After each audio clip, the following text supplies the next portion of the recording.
tayo ay magluluto ngayon ng ginisang sprouted munggo. Ano nga Tagalog sa sprouted? Tuge. Ginisang tuge. Ito po ang ating ingredients. Yan. Sprouted munggo or tuge na tinatawag. Tas repolyo. Hiniwa-hiwa ko na siya. Giniling. Kamatis, sibuyas, bawang at pork nor broth cubes. Siyempre, paminta. Oyster sauce.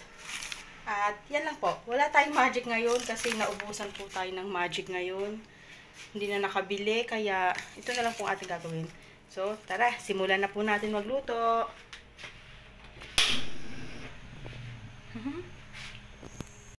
Yan. Lagyan na po natin siya ng mantika. Kunti lang. Kasi medyo may mantika na yung karne.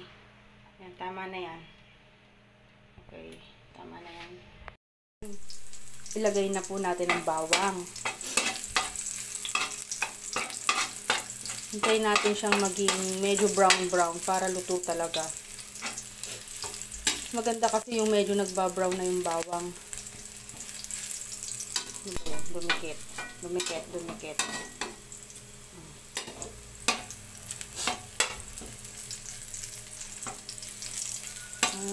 Hirap mag-video pag solo. Okay na yan. So, ilagay na nga natin yun ng sibuyas.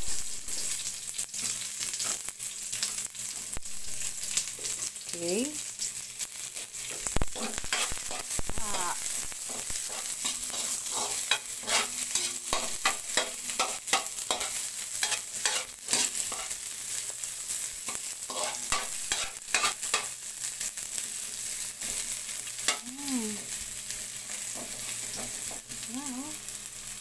Bango. Okay.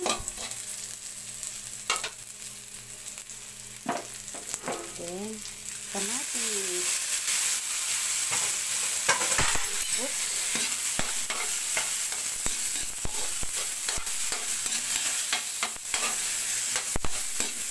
Ayan.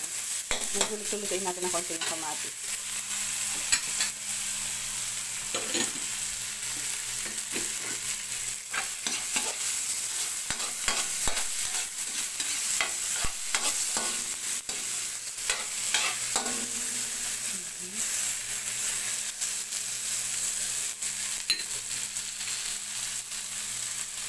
Ito ang sunod natin ilalagay. Kaya, konting mantika lang ilagay natin. Kung tingnan nyo, oh. Magmamantika nyo siya.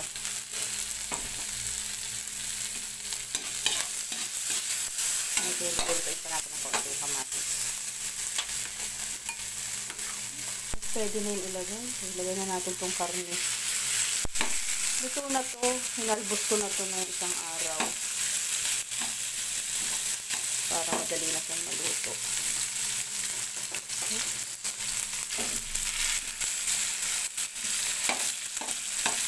Hinaan natin ang apoy. Okay. Ayan. Ginito na baboy.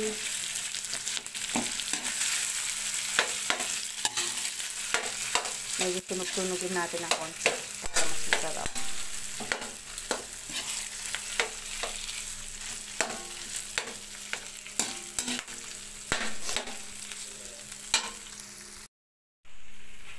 Okay, yan. Medyo ano-ano na siya. Luto-luto yun. Naglabasan yung mantika. Parang madami natang mantika. So, pwede natin bawasan yung mantika nito. Dami. Tabi natin. Bawasan natin masyado. Lagyan na natin itong pork broth cubes. Babawasan lang natin mantika. Sobrang dami. Pangit naman pag sobrang madami mantika. Nagmantika na yung karne. Yung giniling. Okay. Yan. Ito mo, ang daming lumabas na mantika. Okay, tama na yan. Pwede na natin ilagay itong... Okay, total, nandito na yung nor natin.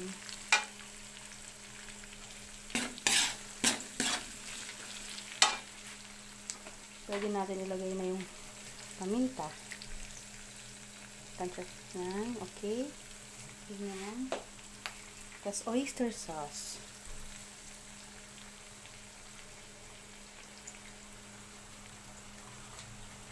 Halo.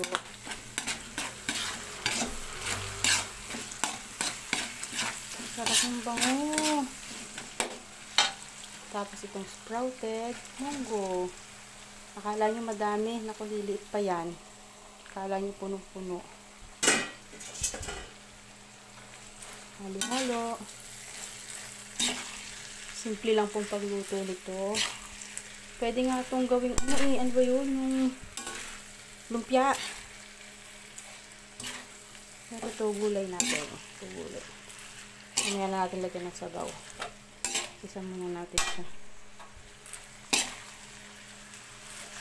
Ang sarap lang ito. Maliit pa yan.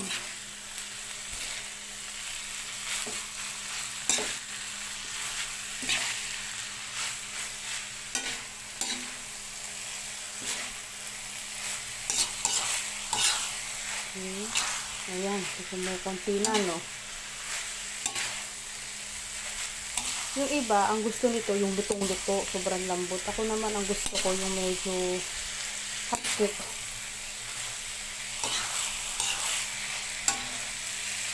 Ayan. O, diba? Ang sarap na nitong gulay na to. Ayan, ganyan muna natin. 3 minutes. Tapos ilagay na natin ang repolyo. Titimplahan muna natin siya. Ayan na. Diba?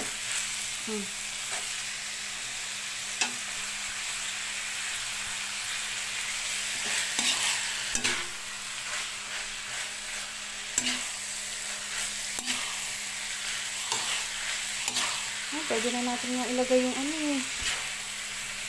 repolyo. Ilagay na natin repolyo.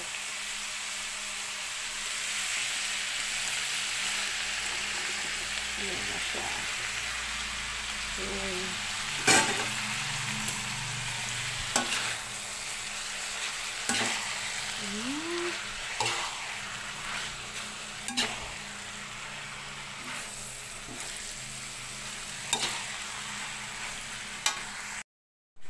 Oh, ayan na. Diba? Paluto na siya. Okay. Ganyan lang po kasimple ang ginisang sprouted munggo or ginisang tuge na may repolyo. O, yan.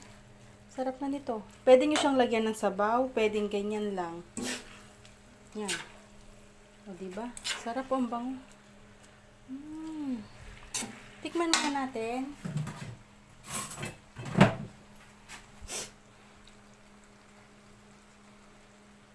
Yan. Titikman natin. Harap. Malasa na talaga siya. Luto na. Pwede na natin patayin at i-serve.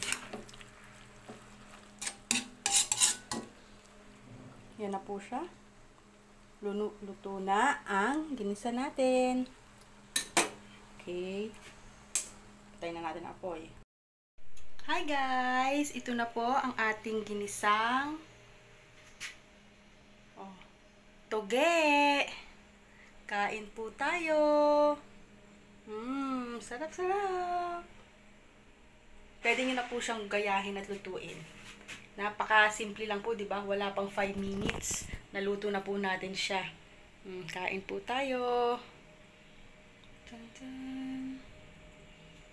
Thanks guys! Please subscribe my channel. Bye!